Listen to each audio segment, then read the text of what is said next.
If one day you landed in a strange land after a journey of 2,000 miles, only to find that the man who wrote you a letter promising love never existed, what would you do? Hannah Whitmore, a woman with a small fortune and a desire to start a new life, faces exactly that adversity when she arrives in the border town of Pine Hollow. Instead of a warm home and the embrace of her future husband, she finds Shadestone Ranch, a burned-out ranch left alone by the prairie wind. Everything she believed in turns out to be a lie. But amid the ashes, Hannah faced a choice no one could make for her: return east back to a controlled life, or stay in this harsh West to rewrite her own destiny.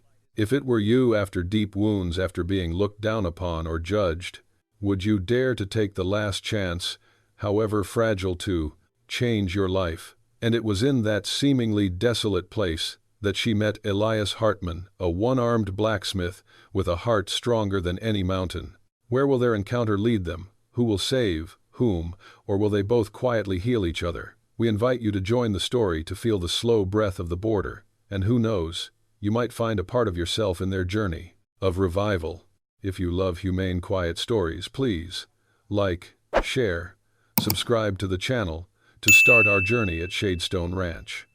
The wagon shook as the iron wheels rolled over the rocky road. Hannah Whitmore sat by the small window, clutching the oak box her father had left her before he died. The faint scratches on its surface seemed to record the years of a man who believed that the Wild West, though harsh, was a place where men could find true freedom. Inside the box, among the old mementos, Hannah kept the letter she had read over and over for the past 4 months, a letter from Samuel Reddick, a man from the far west who had come to Providence, promising a new home, promising that his heart was big enough to take in a young widow desperate to find purpose in life. The words were so tender that Hannah believed God had provided a way out at the exact moment she nearly collapsed. Mr. Lyle Pembroke, the old coachman, suddenly broke the silence in a voice as deep as the wind sweeping over the mountainside. "Miss Whitmore," he said, his eyes fixed on the horses. "Before him, someone once told me that the West only accepts those who really want to make a living. I think that is truer than any rule in this land." Hannah smiled slightly, but the smile barely reached the corners of her lips before it vanished into the vast emptiness that stretched out on both sides of the road. "I'm not sure I came here to change my life," she said softly. "I just had nowhere else to go." "Mr. Pembroke nodded slightly, as if he had heard the words from hundreds of passengers before, but each time he felt a sadness that never quite matched his own. "The West," he replied, "has a place for those who seek a new beginning, even if they do not yet believe in it." The Golden Spur Trail stretched endlessly before her, cutting through wind-swept prairies and distant purple mountains. Hannah looked out the small window where the fading yellow of the afternoon sky cast its light across long stretches of grass. She had never been farther than Rhode Island. The vastness of the place both frightened and relieved her.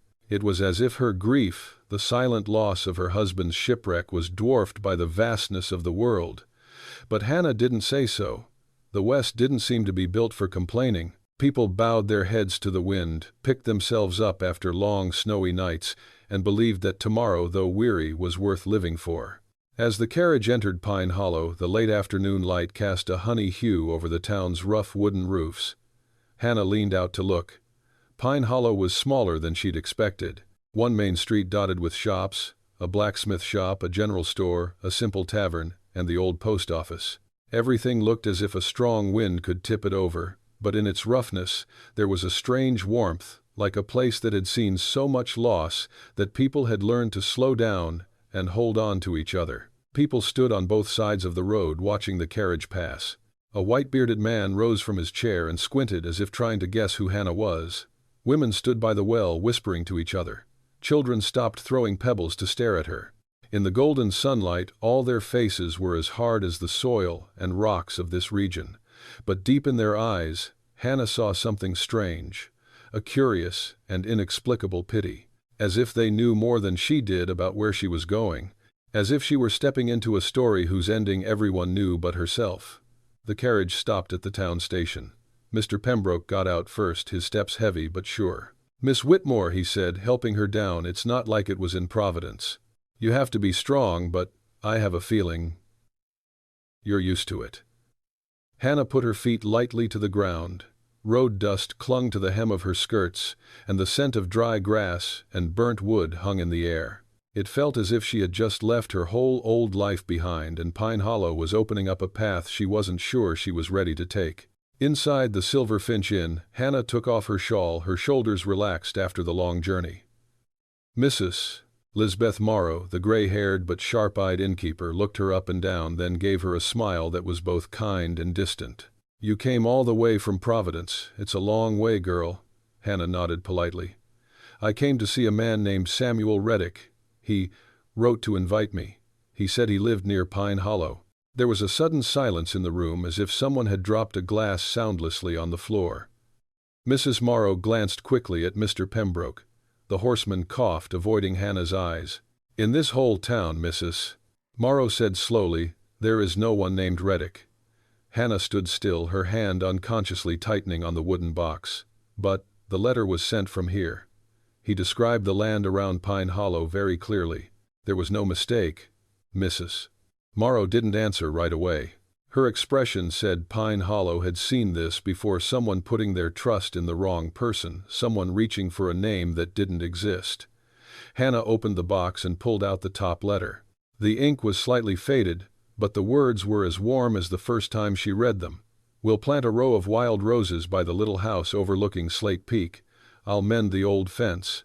And you, Hannah, bring only a heart that wants to start over. Mrs. Morrow sighed quietly. Did you send him any money? Hannah looked down. The question seemed to snap her back to reality, a young widow alone and vulnerable to exploitation. She didn't answer, nor did she need to. Her silence was her answer. Outside the window, the sun sank behind the hills. The crimson sunset cast a veil over the secret that Pine Hollow seemed to hold. In that moment, Hannah felt as if something were waiting for her on the edge of town, something both unfamiliar and like a vague call she couldn't ignore. And it was at that moment, as darkness was about to cover the prairie, that Hannah decided she had to find the place Samuel Reddick had described in his letter, if only to find out what truth awaited her at the end of that road. The decision to leave the inn to find answers didn't make Hannah feel stronger. It only made her steps heavier as she walked down the dirt road to the sheriff's office at the end of town. Pine Hollow mornings always had a peaceful quality reminiscent of oil paintings she'd seen in Providence, light mist on the wooden roof, a few horses standing lazily in front of the stables, and the wind rustling through the old walls. But today the sight didn't soothe her. It only made her worry more palpable, like ink smeared on paper. Sheriff Alden Crowell, a tall man with a salt and pepper mustache, was taking notes when Hannah entered. He looked up, his eyes, stern but kind, like the eyes of someone who had protected this town too long to be unfamiliar with human suffering. When Lyle said you wanted to ask about someone, he began, I guess it wasn't something simple. Hannah set the letter on the desk. The paper was soft at the edges from weeks of handling.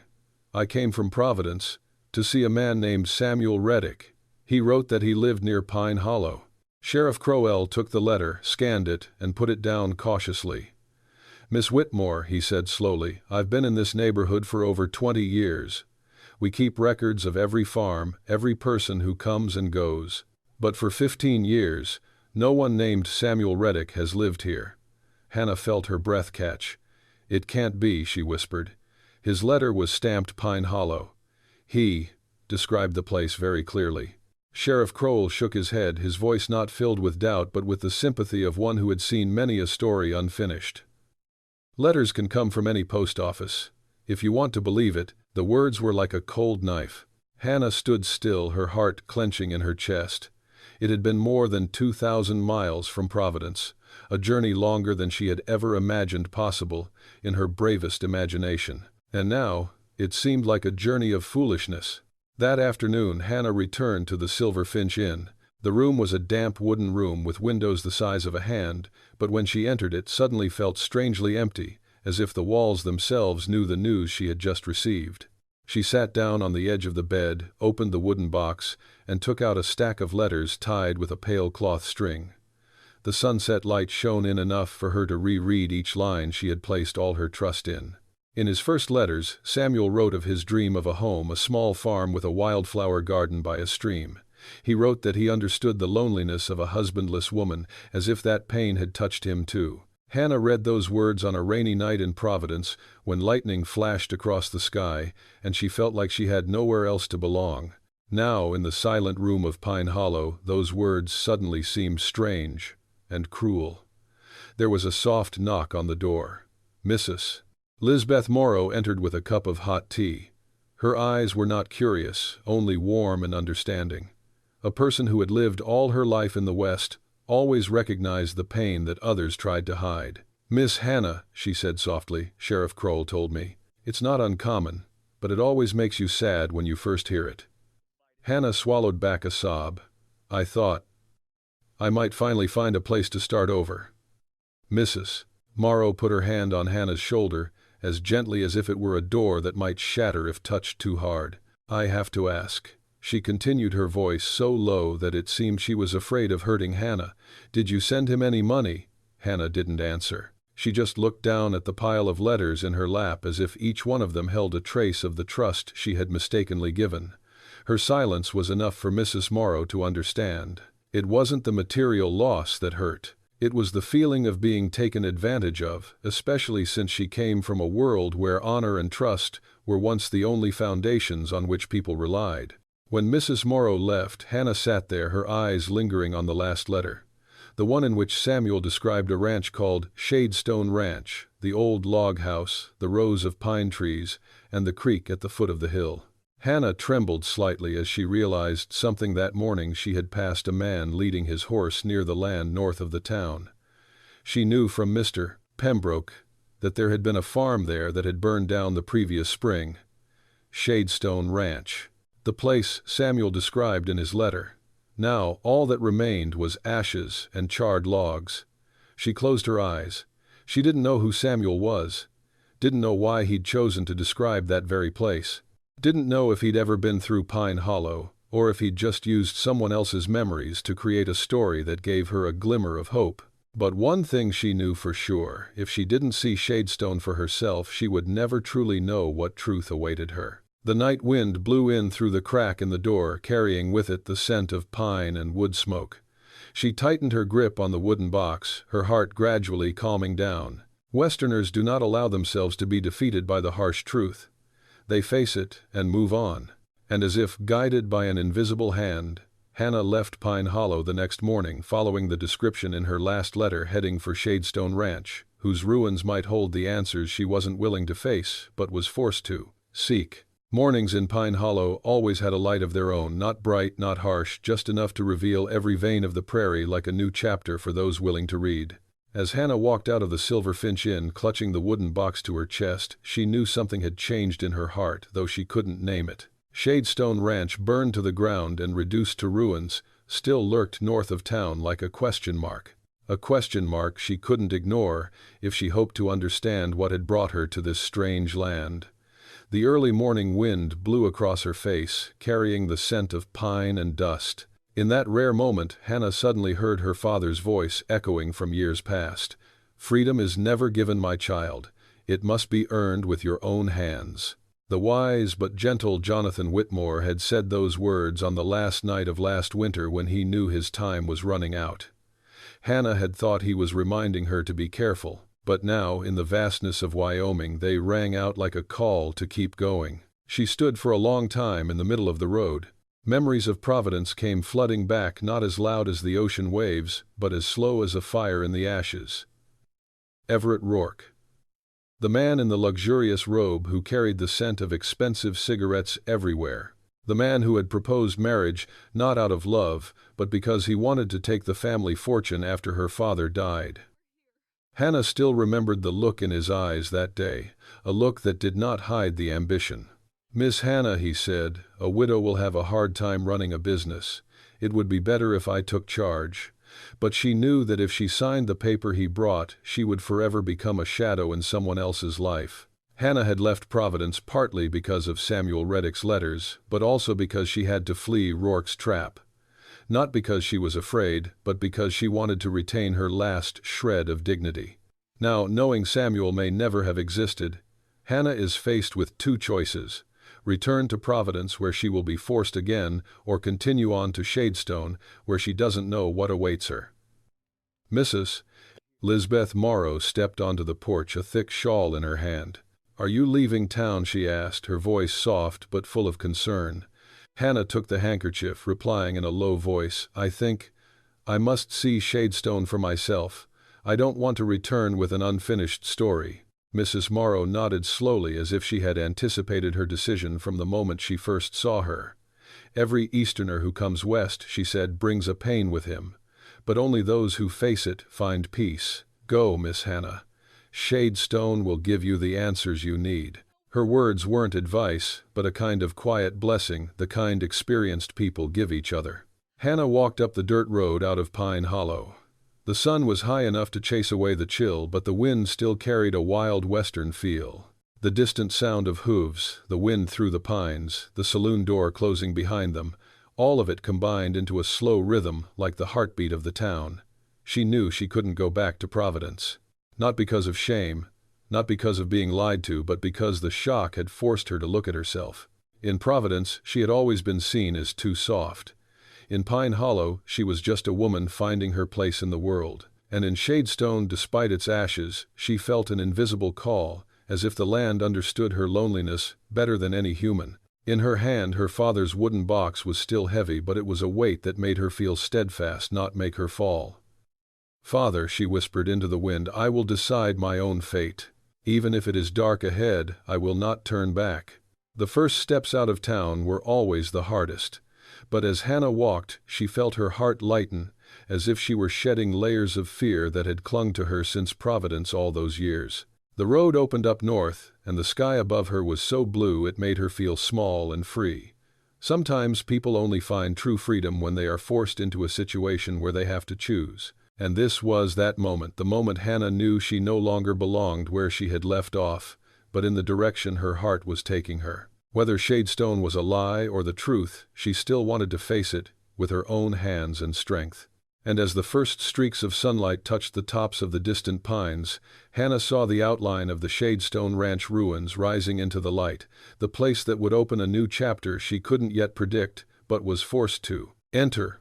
Shadestone Ranch loomed before Hannah like a shadow of the distant past, dark, battered, but still standing, a last stand of soldiers refusing to succumb to a raging storm. As she approached, the sun slanted down, casting the ruins in a coppery glow that made everything seem sad and beautiful and inviting, as if it were something unsaid. Where the main house used to be, all that remained were scorched walls and broken black wood like fleshless bones. But all around, the Silver Trail pines still stood tall and proud, their trunks as sturdy as if they had never witnessed human decline.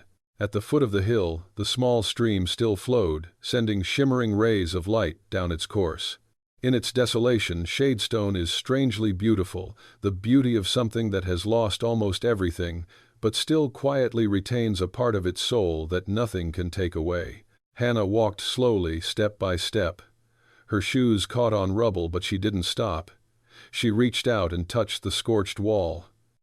The charred wood felt cold under her fingertips, crumbling to black dust. The feeling made her heart sink, not from fear, but from the realization that her own life had been burned in some way. The losses, the misplaced trust, the wounds she thought had healed, but that the touch of a memory would cause them to ache again.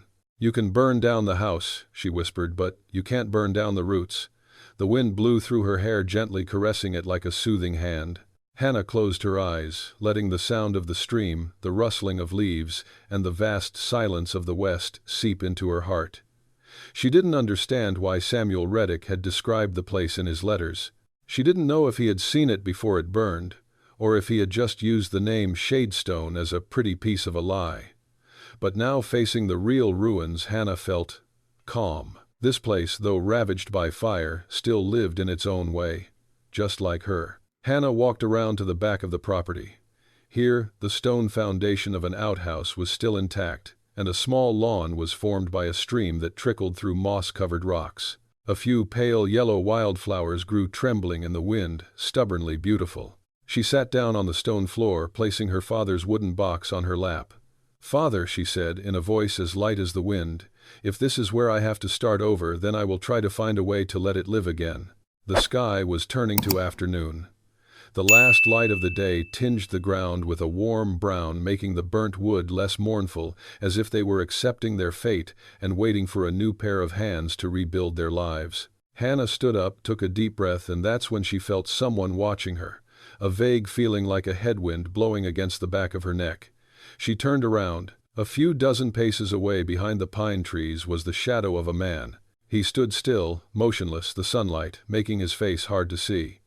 All that could be seen was broad shoulders, a straight posture, and the silence of someone who had been used to living alone for too long. The man didn't move closer. He just watched quietly, not in a threatening way but like someone weighing whether to let a stranger into an old story he once held. Hannah was not afraid. The West taught people that silence sometimes spoke louder than words, and in that silence she felt clearly the presence of the past here, a past that could have belonged to him. A dry leaf fell, its sound so light that only those who listened to nature would notice. When Hannah looked back, the man's figure had turned away, stepped between two large pine trees, and disappeared into the fading sunlight. She was left with a deep silence where her heart was awakened by something hard to name, not fear nor hope, but a premonition that her life was about to take a completely different turn. The afternoon fell more quickly than she had expected. She stood in the shadestone ruins watching the pines cast long shadows and felt a fragile confidence she had not felt since leaving Providence. The belief that this place, even in ashes, could still be a starting point. The belief that the shadow of that man wasn't a warning, but could be the invisible link that would lead her to the truth, and to a future she never dared to dream of. And from the moment the man's shadow disappeared into the pine forest, Hannah understood that Shadestone was not as deserted as she thought, and his appearance would be the turning point that opened the next part of her story. The late afternoon light bathed Shadestone Ranch in a deep gold, as if to hide the scars of the land. Hannah stood by the old stone foundation, her hand on her father's wooden box, when the sound of hooves echoed from the Silver Trail pines. The sound was strong, decisive, like the heartbeat of someone who had lived for many years on the windy prairie. She turned. From behind the light dust, a man on horseback approached. He was stocky, broad-shouldered, and though a thick cloak hid most of his figure, it was his eyes that first caught one's attention. Deep, resolute, but hidden behind them was a sadness as long as mountain winters. As he drew closer, Hannah saw that the right side of his shirt was empty, the sleeve hanging down in the wind, a silent witness to loss. The horse stopped at the Shadestone ruins. The man turned slightly, his left hand gripping the reins with the practiced hand of a man accustomed to doing everything with only one hand. His voice was low, a little hoarse but clear. "You are standing on Shadestone land. This is no place to be strolling. Straight talk, no beating around the bush like the frontiersman, where there's little time for politeness and honesty is all that's respected." Hannah kept her composure. She saw no threat in the man's eyes, only the wariness of someone who had lost too much to trust anyone. "I don't mean to intrude," she said softly. "I came because someone wrote me letters describing this place." He looked at her for a long time. The wind ruffled her light brown hair, and Hannah felt his eyes soften just a little, but enough to see that he wasn't a hurtful man.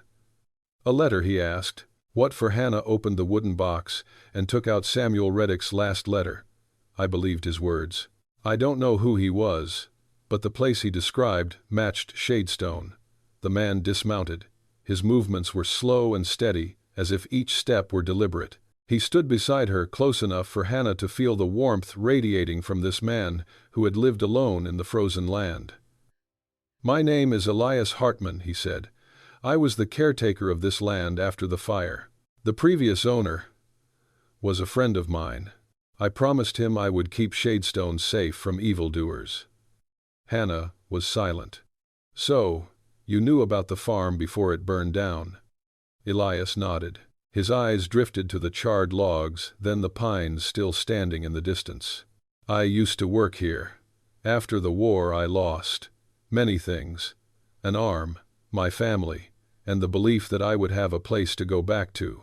He sighed, but it wasn't bitter, just the resignation of someone who's made peace with grief. "The old rancher was the only one who gave me a job, who saw me as a person, not a cripple. I owe him that. Hannah felt something stir in her heart, a stir not of love suddenly blossoming but of two souls recognizing in each other a familiar sadness. She said softly, "Mr. Hartman, I didn't come here to take Shadestone. I just want to know why someone would use this place to trick me into trusting them." Elias looked at her a long time, and in that moment the roughness of the West seemed to soften. "I don't think you came here with ill intentions." He paused, then said slowly, "You have the eyes of someone who has lost more than others, see. I recognize that, because I have had those eyes for many years." The statement made Hannah sway slightly, not because he was right, but because he spoke with understanding, not pity. Elias took a few steps forward, looking around the ruins. "Whether the letter is genuine or not, it seems Shadestone has something to do with your story. But you should know, in these parts, secrets don't often stay quiet." The one-armed man stood in the twilight, like a part of Shadestone itself, strong, wounded, but never defeated. And somehow Hannah felt safer when he was near. Not because he protected her, but because his presence made this ashes feel less desolate, as if her story was no longer hers alone to bear. The wind picked up a little, stirring up dust from the old floor. Elias turned to her. "It's getting dark. Here, night falls quickly. If you want to see the rest of this place, it would be better tomorrow." He mounted his horse, but before leaving he looked at her once more. It wasn't a long look, but it lingered, a sort of silent promise that he wouldn't leave her to face the unknown alone. Then he said something very softly, but it made her remember forever. "Tomorrow, if you still want to find the truth, I will be here." Hannah stood alone in the dying light. But she no longer felt as alone as before. Elias's shadow disappeared behind the pines, leaving a small warmth within her like a silent fire under the ashes. And it was that warmth, however fragile, that became the reason Hannah decided to return to Shadestone the next morning, where the difficult first days would begin to bond two people who seemed to have nothing to do with each other. The first morning Hannah returned to Shadestone Ranch. The sky was blanketed with a thin layer of ashen-gray clouds. The wind was light, but the cold seeped into her every seam, both a test and a reminder that this land was not easy to welcome newcomers. Elias was there before her. He stood leaning against a charred wooden post, a small hammer in his left hand, his sleeves hanging loose in the wind. His horse was tied nearby, quietly eating hay. When Hannah approached, Elias looked up, his eyes briefly, surprised but softened immediately, as if he had expected her to return, though he would not admit it himself. "You came earlier than I expected," he said slowly. Hannah set the wooden box down on the stone floor. "I couldn't sleep last night. Maybe because I knew I had something to do here." Elias nodded slightly, not asking further. Westerners understood that some decisions needed no explanation. Their presence was answer enough. That day they started by clearing a salvageable corner of the cabin. Half the roof had collapsed, but the rest still held its original wooden frame.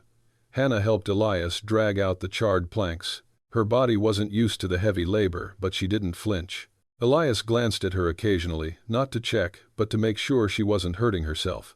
Every time a strong wind blew, the cabin made a soft, groaning sound like the sigh of someone who had lived too many years in the midst of storms. "Shadestone was beautiful," Elias said, placing a new beam on the roof with his left hand. "Beautiful in a simple way. Nothing fancy, but it felt like home." Hannah looked up at him. "You lived here when you had two arms." Elias paused.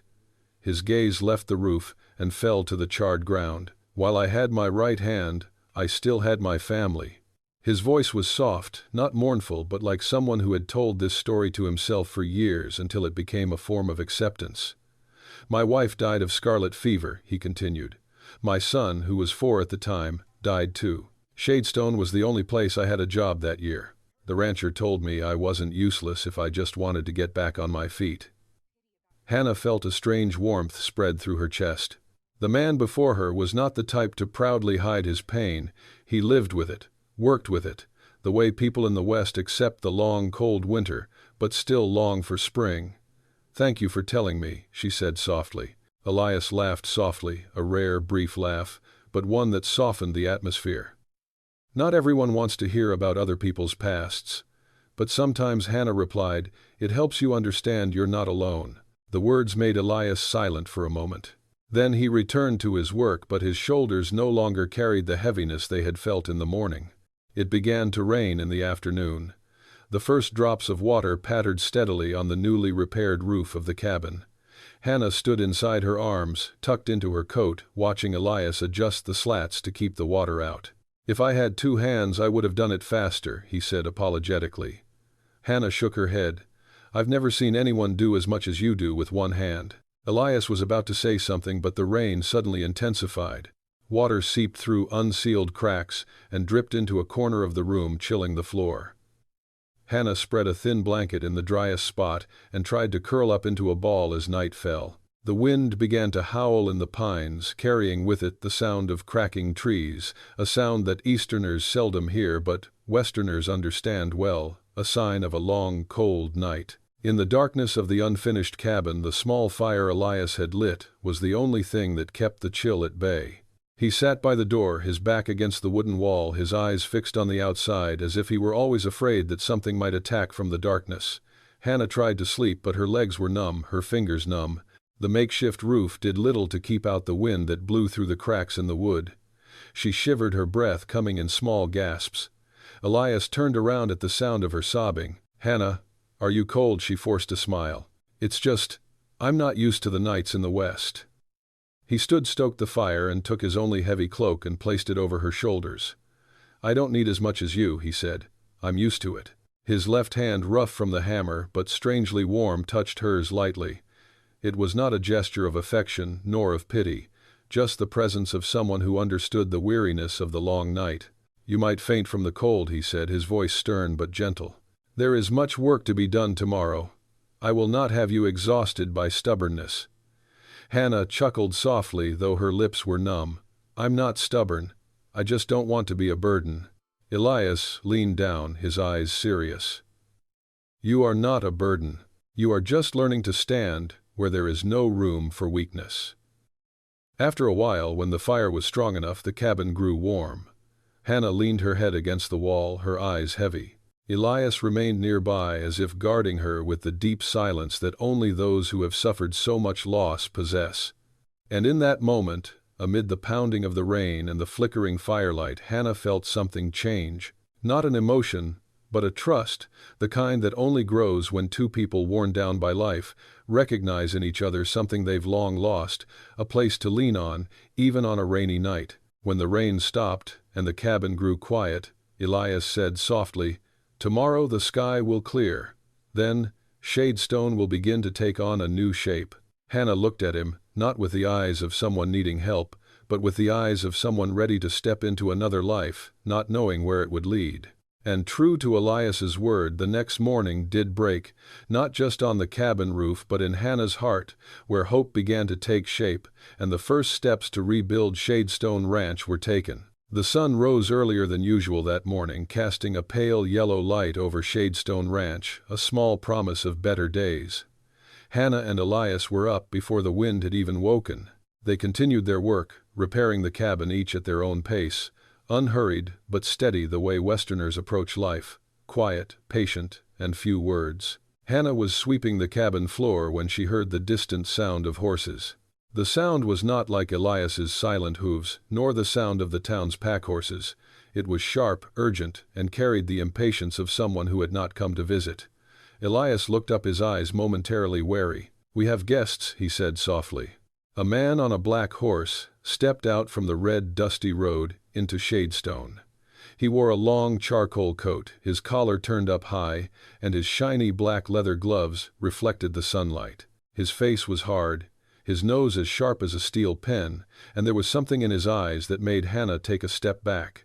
Power and coldness, all too familiar with judging others. He stopped his horse before the unfinished cabin, a smile as thin as a knife's edge. "You are Hannah Whitmore, are you not?" His voice had a polished urban timbre, a timbre that didn't belong on the windy, dusty Wyoming prairie. Hannah replied with as much composure as she could muster. "Yes. How can I help you?" The man dismounted, brushing the dust off his clothes as if the place was dirtying him just by being there. "I am Horace Milburn, banker of Pine Hollow and 3 neighboring towns." He looked around the Shadestone ruins, his eyes filled with pity but mostly contempt. I see you and Mr. Hartman here are rebuilding this land. Elias took a half step forward, standing diagonally in front of Hannah, as if instinctively protective. We're just making some adjustments to make a temporary shelter. Milburn rolled his eyes, then smiled faintly. Whether it's temporary or rebuilding, the girl here should know the Shadestone estate is heavily in tax arrears. Hannah felt her chest tighten. Taxes. Milburn nodded, his voice as if reading a prepared sentence. The previous owner died without heirs, and 3 years of taxes have not been paid. According to Wyoming territory law, Shadestone will be put up for auction at the next deadline. Unless he drawled, you pay the debt. Elias clenched his jaw, the corners of his eyes crinkling as they often did when he was trying to contain his anger. You know who burned this farm, Elias said in a low voice. And you know the previous owner had no living relatives. What do you want with this land, Milburn? Milburn adjusted his gloves, his eyes as sharp as needles. I want what every experienced man wants, Mr. Hartman, water. Shadestone Spring is the most important underground water source south of Pine Hollow. Whoever holds it, holds the future of the area. Hannah was silent. Things seemed to have taken a turn she could not have predicted. Why are you telling me this? She asked. Milburn looked at her, his eyes flashing with contemptuous appraisal.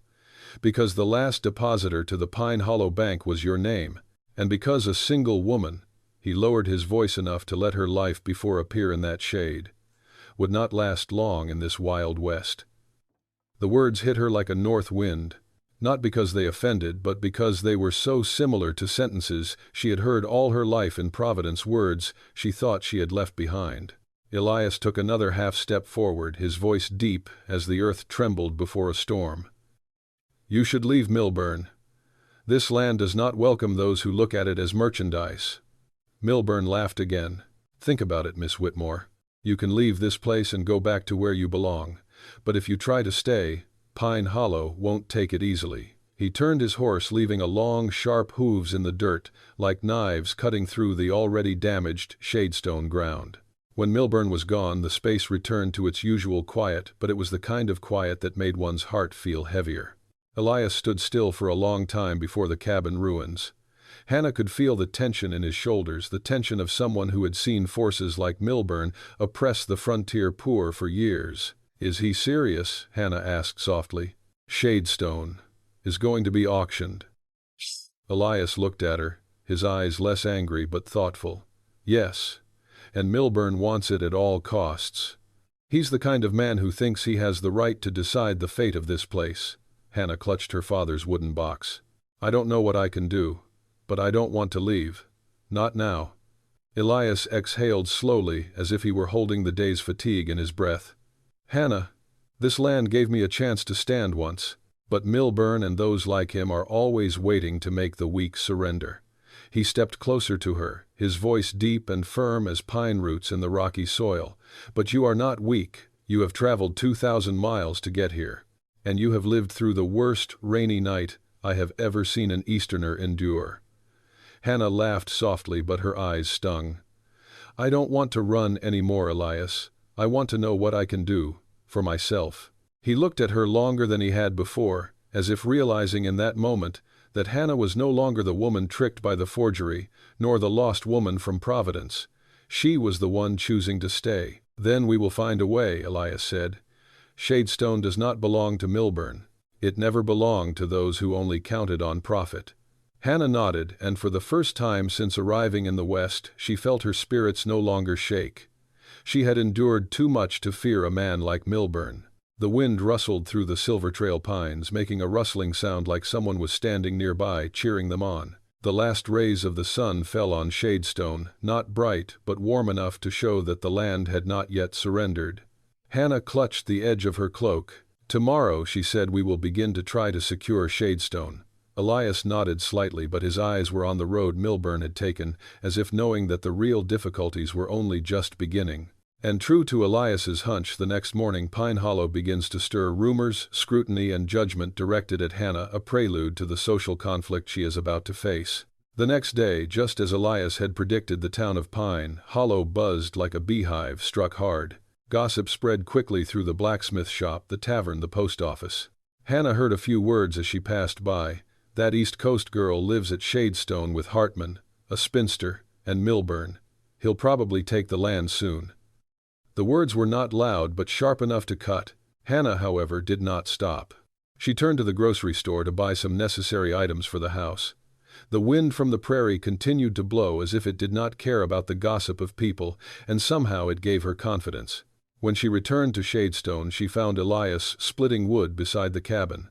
With only his left hand, he made a steady, decisive chopping motion, as if the lack of an arm made no difference to his inner strength. Hannah put her things down and stepped closer. "Elias," she called softly. He paused, looking at her with a look she had grown accustomed to, calm, warm, somewhat reserved, but not cold. "What did they say in town?" he asked, as if he knew she had heard unpleasant words. Hannah smiled slightly. "The things people say when they don't understand something, and when they need something to talk about." Elias was silent for a few seconds. "You don't have to put up with that." "No," Hannah replied, "I must learn to stand my ground. Milburn will come back, and if I leave now, I will admit he is right." A strong wind blew through. The Silver Trail pines cast shadows across the scorched ground, making it seem as if Shadestone were listening to their story. Hannah took a deep breath, then said what she had been thinking all night. "Elias, I want you to work with me to keep this land." He looked at her without blinking. "Cooperation? What do you mean?" She opened the wooden box and took out the sheaf of papers she had brought from Providence. "I have some money, not much, but enough to pay off most of the tax debt. If we combine, I'll handle the financing, you'll handle the construction and management. Shadestone can get back on its feet." Elias bowed his head, his brows drawing together. "Hannah, you owe me nothing, and certainly not Shadestone. This isn't your fight." Hannah took a step forward, her eyes clear and determined. "It's my fight, because I need a place to start again.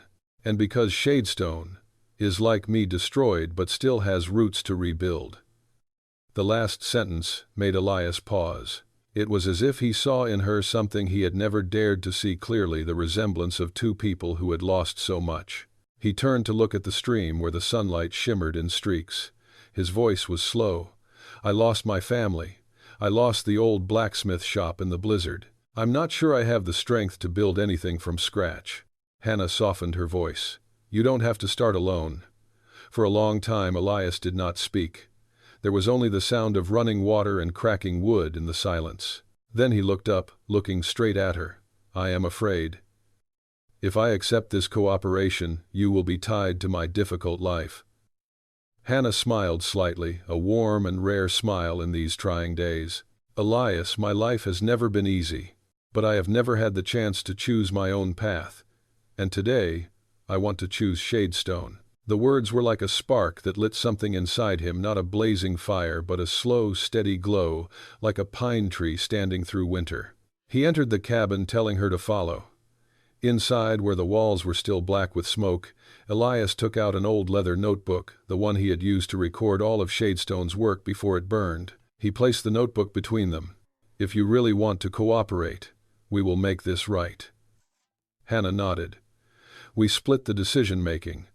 I pay the taxes and buy the materials. You build and operate.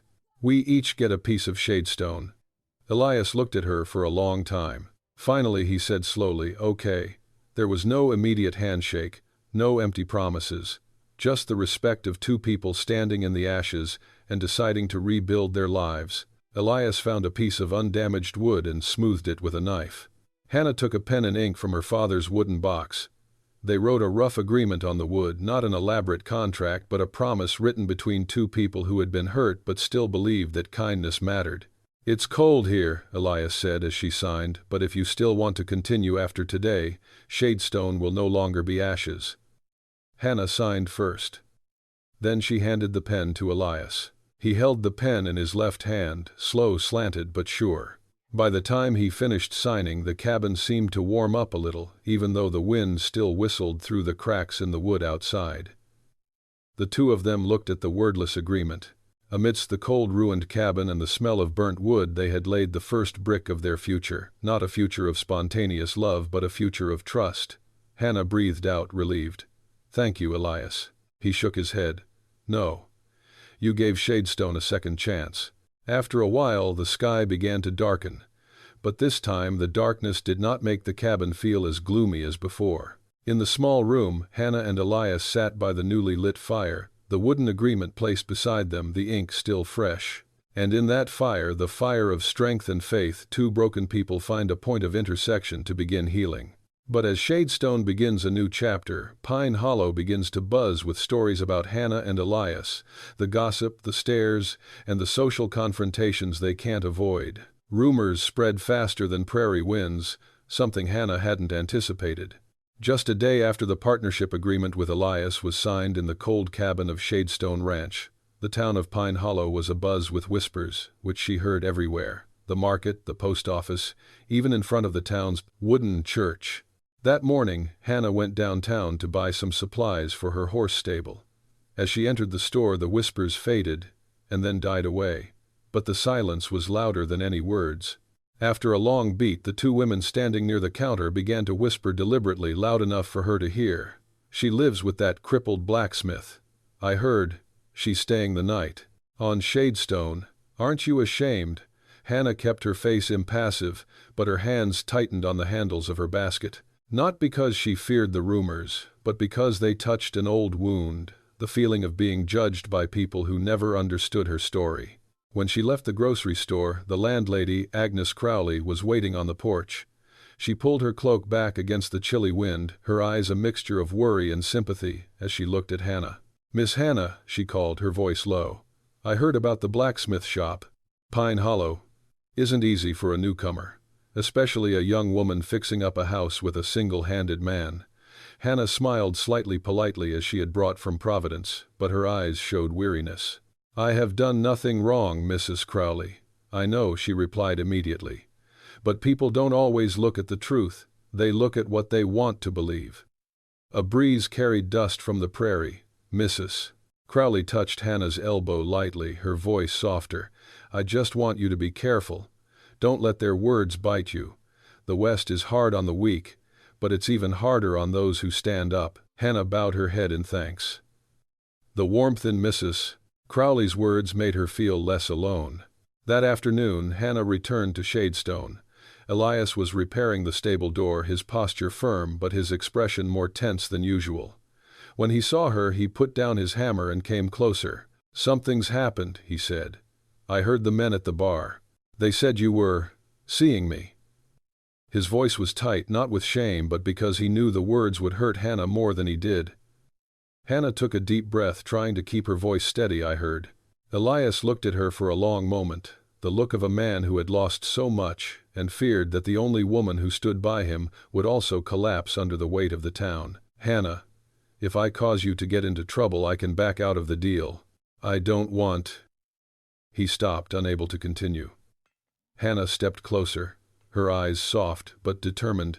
"Elias, I won't leave just because of some gossip. You shouldn't doubt your worth either. You're the only one who doesn't consider me a burden." He bowed his head. His broad, tired shoulders shook slightly, the first time she had seen that tremble. "On the battlefield," he said, his voice low, "they called me the half-hand man, a man half worthless. I fear the people of Pine Hollow thought so too."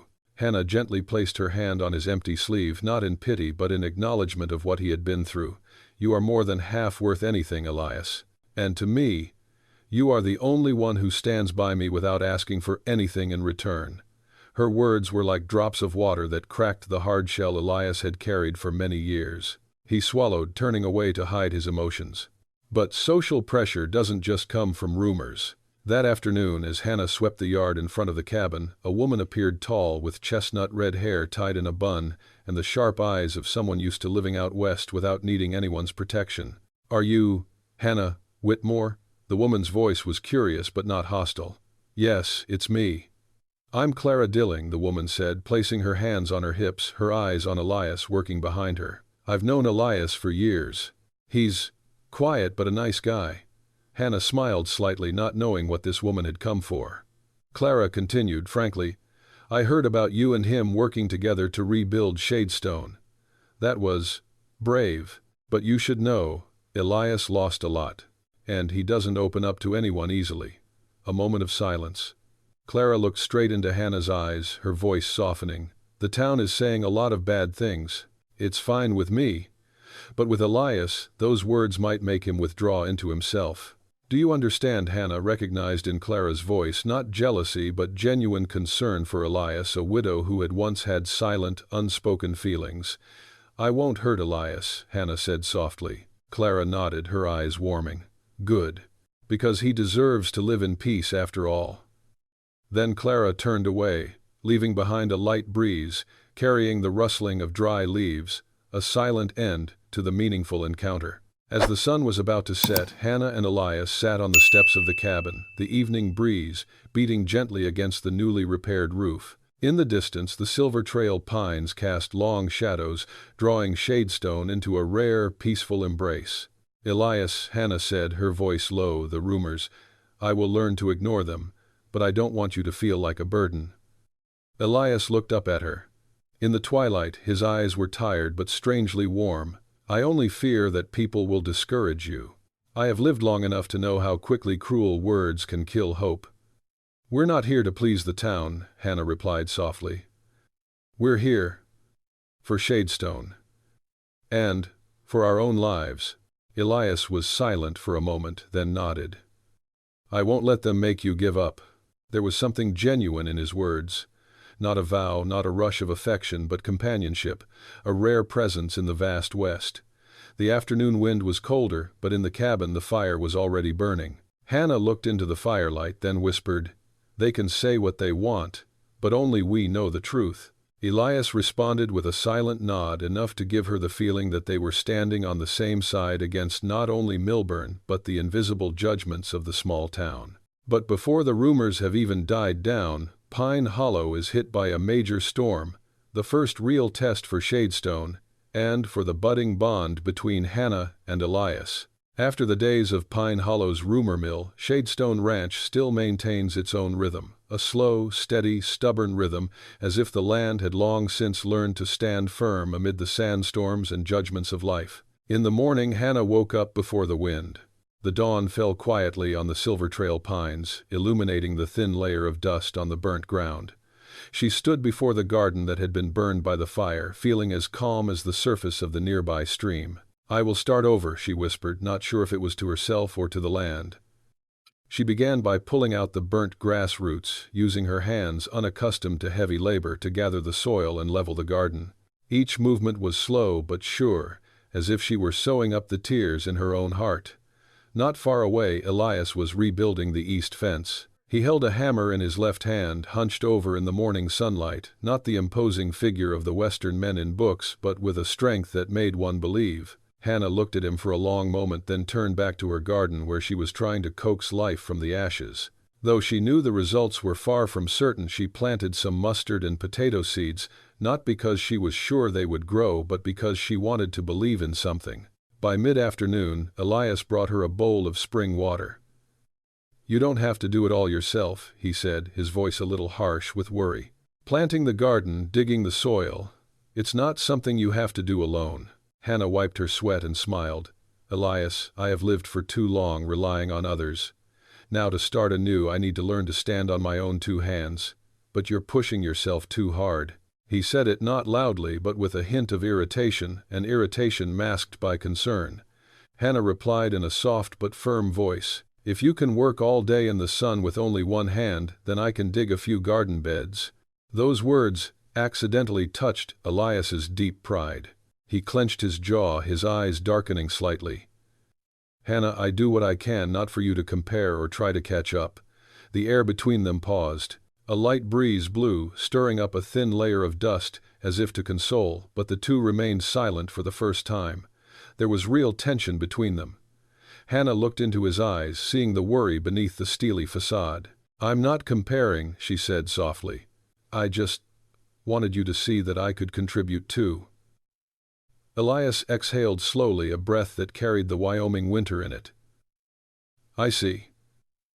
He turned away, picked up his hammer, and continued working on the fence. The tension isn't great, but it's enough to create a strange beat in their story, a necessary collision for two souls to know that they're truly entering each other's lives. By afternoon, Elias had erected 2 new pillars for the cabin. Even with only one hand, he was adept at handling his tools. Each hammer stroke, each measurement was so precise that Hannah had to stop and quietly watch. "You did well," she said, as he hammered in the last nail. Elias looked at her with his calm eyes again. "I used to build the buffalo pens for the whole old farm. Shadestone is just a small challenge." She smiled, and he bowed his head slightly like a man rarely used to receiving compliments. They worked side by side all afternoon, she tending the garden, he rebuilding the small blacksmith shop behind the house. The rhythm of their labor was slow but steady, like the reviving heartbeat of Shadestone Ranch. And then, the sky suddenly changed color. From afar, dark clouds rolled in like wild beasts, chasing each other across the sky. The wind changed direction suddenly, carrying with it cold water vapor from the mountains. Elias raised his head, his eyes narrowing in alarm. "A storm is coming." Hannah paused, looking at the horizon. Thin, slash-like flashes of lightning appeared and disappeared. "Is it dangerous?" "Western storms are always dangerous," Elias replied. "But if we hurry, we can keep the cabin roof from blowing away." They hurried to gather their tools. Clouds had obscured most of the light. The wind whistled through the Silver Trail pines, carrying with it the groans of the old trees. Elias took the old tarpaulin and handed one end to Hannah. "Hold this end. Let me climb up onto the roof." "You can't do it alone," Hannah protested, when she saw him trying to use his left hand to hold on to the shaky ladder. "I have to. You hold the tarp tight." His voice was firm, but there was no imposition, just the instinct of someone used to protecting others, waking up. Rain began to fall, large cold drops that pounded the ground as if to tear apart Shadestone's newfound peace. Elias climbed onto the roof, holding on to the wooden edge with his one arm. Hannah stood below, holding the canvas in the fierce wind. Each gust made her sway, but she did not let go. "Elias," she shouted as she saw him stumble. "Hold the tarp," he called back from above. A gust of wind came, nearly ripping the canvas from her hands.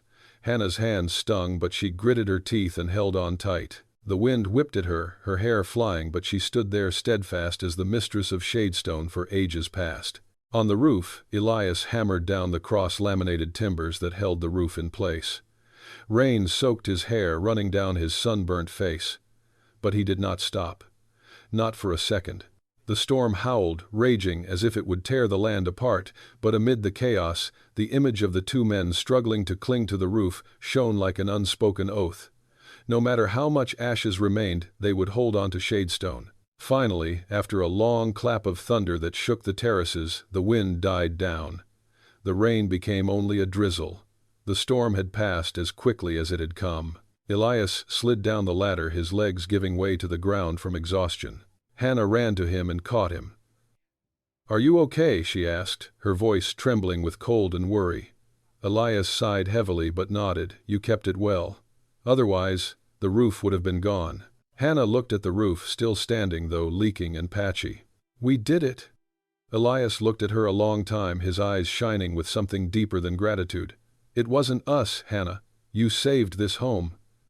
She smiled softly, her breath mingling with the gentle new breeze. "You can't do it alone." "I can't do it alone either." Elias bowed his head silently, agreeing. When they returned to the cabin, the fire was out, but in their hearts it burned brighter than ever, as if the storm had not shattered hope, but had helped it take shape. But just as Shadestone finds comfort after the storm, Hannah's past suddenly resurfaces in the form of a message from Pine Hollow that reveals a secret she's tried to forget for years. The storm had passed, leaving Shadestone Ranch drenched but standing. The next morning the sky was strangely clear, as if nature were trying to make up for what it had taken away. Hannah stood on the steps, drying her blanket. When she lifted her face, the sunlight hit her eyes, which were still slightly dark from the long night. Elias emerged from the stables, his hair still damp. "Pine Hollow is having its fall Thanksgiving today," he said. "If you want, we could go for a walk. Might as well show you're not hiding." Hannah flinched slightly at his use of the word we.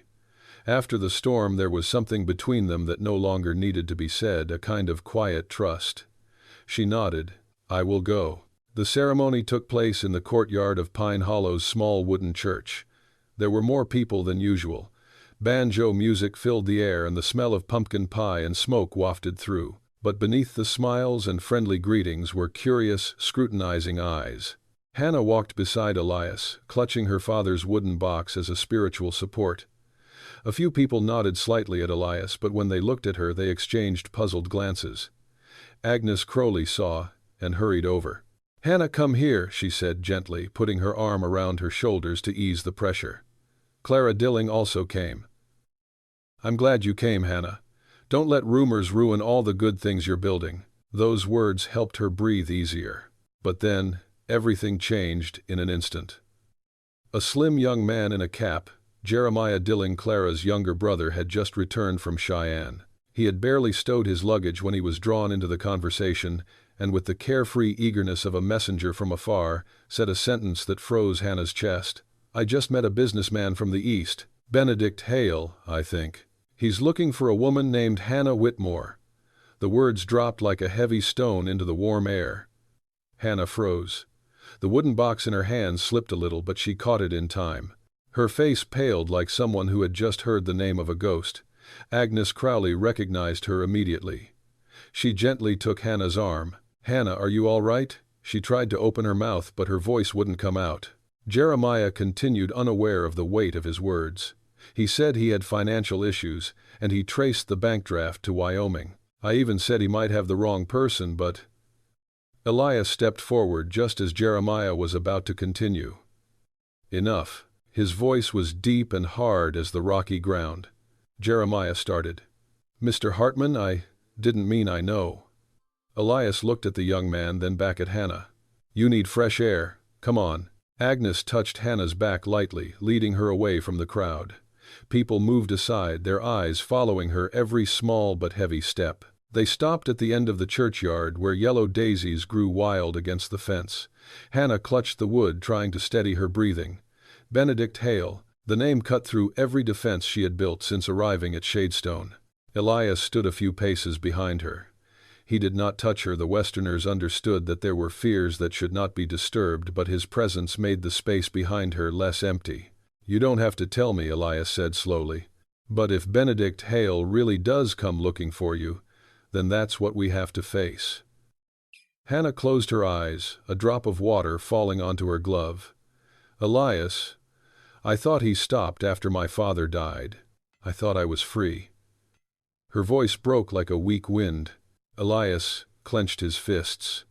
What did he do? Hannah swallowed hard, trying to gather the buried fragments of memory. "He wanted control of my father's company.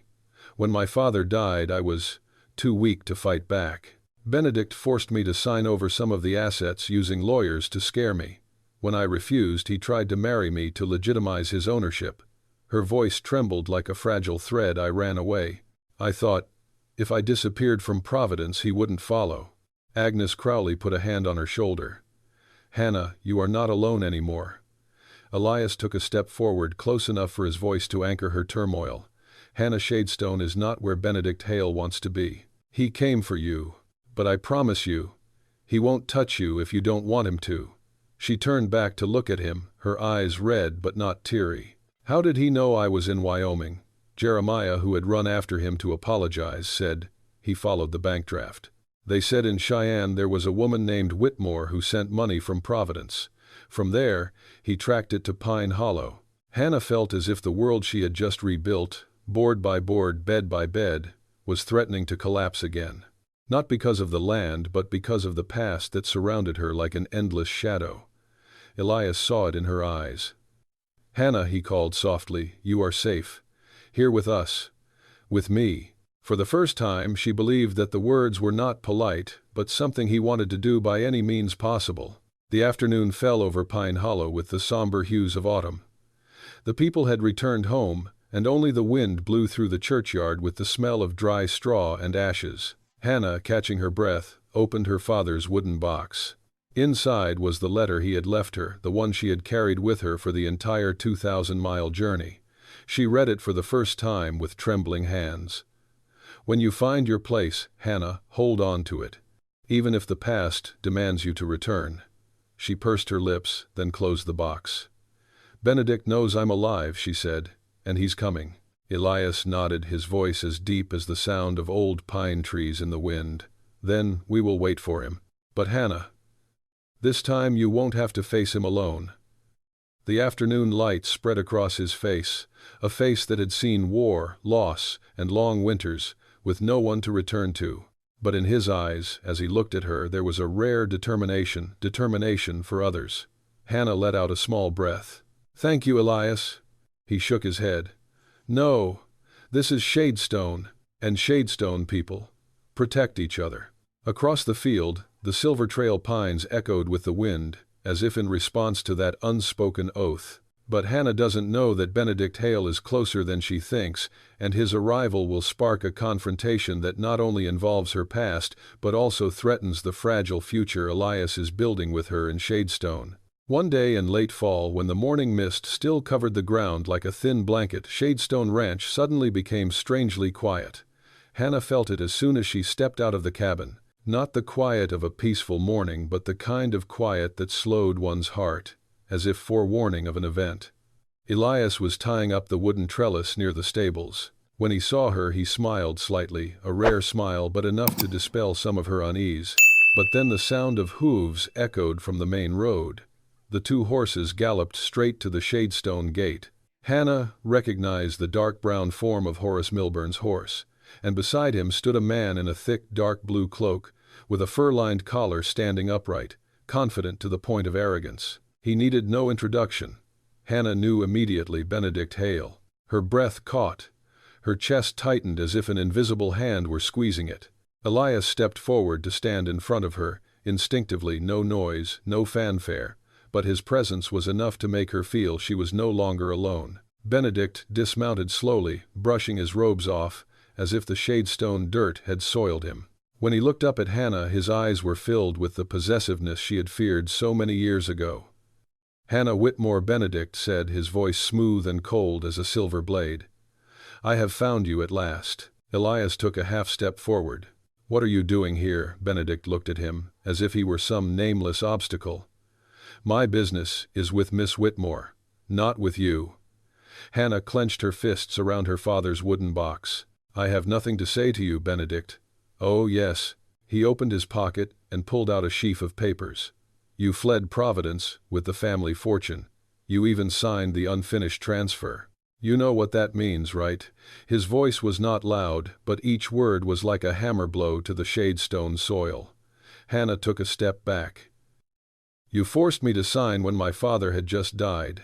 Benedict raised an eyebrow. "No one forced you, Hannah. You signed because it was your duty. And now you're back to finish it." Milburn interrupted, his eyes sharp as a vulture. "And before you leave, we will settle the Shadestone matter. This land must be auctioned, according to the law." Hannah felt the world spin slightly. Two men, one representing Eastern power, the other Western ambition, at the same time wanted to strangle the life she was trying to rebuild. Elias looked at Hannah, her face ashen. He clenched his fists. "She's not going anywhere," he said to Benedict. "She doesn't owe me anything." Benedict laughed scornfully. "You think someone like you can protect her, a one-armed blacksmith?" Elias stood tall, his eyes never leaving Benedict. "My remaining arm is enough to hold what I hold dear." That statement silenced Benedict for a second, an angry silence. He took a step toward Hannah. "Hannah, you can't hide forever. I know you sent the money from Providence. I tracked the bank to Cheyenne, then to Pine Hollow. I'm here to take you home. That's where you belong." Hannah shivered, old memories rushing back like a cold wind from the Far East. Her father, lying in a hospital bed. Benedict's lawyer reading documents she didn't fully understand. The feeling of being pushed to the brink, and Benedict's eyes always certain that she had no choice. But this time, she did not stand alone. Elias put his hand on Hannah's shoulder, light but steady, like an old pine tree weathering a blizzard. "You belong where you choose," he said slowly. "No one has the right to decide for you." Benedict's face darkened. He looked at Elias with a look that seemed to tear him apart. "You just admitted that she belonged to Shadestone, that you two had something going on." Elias did not reply. Hannah understood Benedict's mind games all too well. He wanted to shake her, to make every relationship she had a burden. And she knew there was only one way to break this game. She took a deep breath, the breath of someone who had gone through too much pain. Then she spoke clearly, slowly. "I am engaged to Elias Hartman, and Shadestone is our future together." The room fell silent at once. Only the sound of the wind blowing through the Silver Trail pines could be heard. Elias froze. The word struck him like a thunderbolt, not because he objected, but because he understood that Hannah had just put herself in a new fight to protect him and herself. Benedict laughed, a cold laugh. Engaged. To him, he has nothing. No name, no assets, a cripple. Elias stepped forward, standing beside Hannah a half step, enough so that their shoulders almost touched. "But I have something you don't," he said, his voice slow as water but firm as stone. "Respect for her." Benedict stepped forward, but Milburn put his hand up to stop him. "Benedict, don't make trouble here.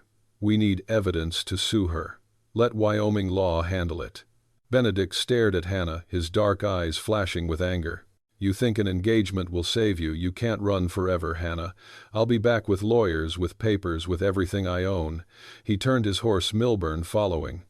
As the two figures disappeared down the dirt road, the air in Shadestone felt hollow, heavy, cold, and foreboding. Hannah stood still for a long moment. The wind carried the scent of pine from Silver Trail, as if trying to soothe her. Elias looked at her, his eyes softer than she had ever seen them. "Hannah, you didn't have to do that. I know you said it to protect me. But you didn't." Hannah turned, her voice low but steady. "No, Elias. I said it because I believe it will protect Shadestone, and because I believe in you." Elias swallowed, not because he was too emotional, but because such strong emotions had not visited him for a long time. He placed his left hand on her shoulder, not as part of a performance before Benedict, but as a silent promise between two wounded people. "From today on, no matter what happens, I stand by you." Hannah tilted her head, not crying, but her eyes were as wet as a stream at sunset. But as the sun sets behind the Silver Trail, they both understand that the confrontation with Benedict Hale is only just beginning, and their decision to stay in Shadestone together will shape an unpredictable future. Late afternoon fell over Shadestone Ranch like a thin, golden blanket over every blade of grass and every distant mountain range. When Benedict Hale's horse tracks disappeared at the end of the dirt road, the space suddenly became so vast that Hannah felt as if she were standing between two worlds, one past and one unfolding, fragile, but truly hers. Elias led her back to the cabin. No one spoke the entire ride. There were silences, not of concealment but of letting the heart process what had just happened. When he entered, the flames from the hearth danced on the wooden wall. Elias had lit the fire while it was still light, a habit of someone who had lived so long in the cold. Hannah sat down on a chair near the door, took off her gloves, her eyes still filled with fatigue. But there was something else. Lighter, like an invisible bond, had just been cut. Elias poured 2 cups of hot tea, placing one in front of her. "Drink some. Today. Too much for both of us." She nodded slightly. "Elias, I'm sorry for bringing up the engagement on my own. Elias raised his left hand and gently stopped her. "There's no need to apologize. You said that to protect me, and to protect Shadestone." He paused, his voice low, as if each word was being placed from far away in his heart. "But I just want to know, how much of that was true for you, Hannah?" She looked down at her hands. The hands that had trembled as she signed the papers Benedict had forced her to sign. The hands that had touched the soil of Shadestone to feel like they belonged somewhere. And the hands that Elias had held just once when he had led her inside to escape the storm. "Elias," she said softly, "sometimes people say things they don't even know they want until they hear the words spoken." Elias did not smile. He just looked at her for a long time, as if to engrave each word into his mind. "So that means you don't regret it?" "No." One light word, but it contained the 2,000-mile journey and all the pain she had carried. Outside, dusk was drawing its amber thread across the Pine Hollow sky. Shadestone was still, as if ready to take the words and hold them in the red earth, the old rocks, the breath of the prairie wind. Elias sat down in the chair opposite her. He was not a talkative man, nor was he accustomed to showing his emotions, but the past few days had worn away the hard shell he had brought back from the war. "Hannah," he said slowly and deeply, "I have little to promise. A one-armed blacksmith, only my labor and a little honesty to offer." Hannah looked up, her eyes as deep as an autumn lake. "Elias, all I want is a place to start over. A place where I can be seen for who I am, not by the value of my family fortune or the papers I was forced to sign." Elias nodded as if understanding every fragment of that sentence. "Well then," he said slowly, "if what you said in front of Benedict today is true, I'm willing to build everything from scratch with you." It wasn't a fiery declaration of love. It was more like a Midwestern oath, few words, but as strong as a mountain rock. Hannah felt her throat tighten. Not because of the overwhelming emotion, but because after so much struggle she saw for the first time that the future was no longer just a hazy area covered in the shadow of Benedict Hale. "Elias," she breathed softly, "I want to choose Shadestone. And I want to choose you." This time, Elias smiled. A rare smile, real and deep. Night had fallen completely. The fire in the hearth crackled, illuminating the faces of two seemingly strangers who bore similar wounds. Hannah leaned against the wooden wall, cradling her father's box. "My father used to say," she said, "when you find a place where you can start without asking permission from the past, keep it." Elias nodded slightly, as if that was also what his father had taught him. Outside, the wind brought the scent of pine from the silver trail through the crack in the door. The border nights were restless, but always real, like the people who lived in them. Hannah put the box on the table. "Elias Benedict will be back. I know him. He never gives up until he has everything under control." Elias was undeterred. "Let him come back. But this time you won't be standing alone. I'm here. And Pine Hollow, more people will be on your side than you think." She looked into his eyes. They held no promise of complete happiness, no old pain, but the quiet kindness she had been searching for. "Thank you, Elias." He shook his head. "No need to thank me. We're just doing the right thing for each other." As the fire died down, Hannah rose to open the door. The night sky glowed with the golden glow of late dusk. In the distance, Shadestone seemed to breathe a sigh of relief, as if the land were beginning anew with them. Elias came to stand beside her. "Tomorrow we rebuild the south fence, and if you want, we can make a new sign for Shadestone." Hannah smiled, her first full smile since arriving in Pine Hollow. "New sign, yes," Elias said, his eyes on the open space before him. "Because Shadestone is no longer the old man's place, it is ours." Hannah clasped her hands together lightly in front of her chest. "Yes, ours." A gentle breeze blew, carrying the scent of dry grass and earth after rain. It was not the radiant happiness like the stories she had read. It was a small peace, enough to keep a person standing firm after all the ruins. And for Hannah Whitmore that was a miracle. And even if Benedict Hale returns, and he will, that won't be enough to shake Hannah anymore. Because amid the ashes of her old life, she's found something that lasts the most, a place to start over, someone to trust, and a stronger version of herself. Perhaps what touches the hearts of viewers the most in Hannah Whitmore's journey is not the tragedy of being cheated or the burning farm, but how she rises from those ruins. The story reminds us that in life, sometimes what we expect does not come, but what is needed for growth appears right when we think we have nothing left to hold on to.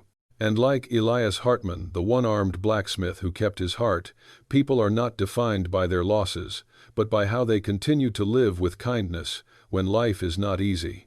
If there's any lesson worth keeping, it's this: strength lies not in never failing, but in remaining kind enough to believe in ourselves and others after the deepest wounds. Hannah found a home, Elias found a place to lean on, but most importantly they found themselves. And who knows, amidst the chaos of life today, we may also be facing our own Shadestone, seemingly desolate, but containing the opportunity for revival. Thank you for accompanying us through this story. If you feel the warmth and humanity in every detail, please like, share, and subscribe to the channel, so we can continue to bring you journeys of hope and healing like this.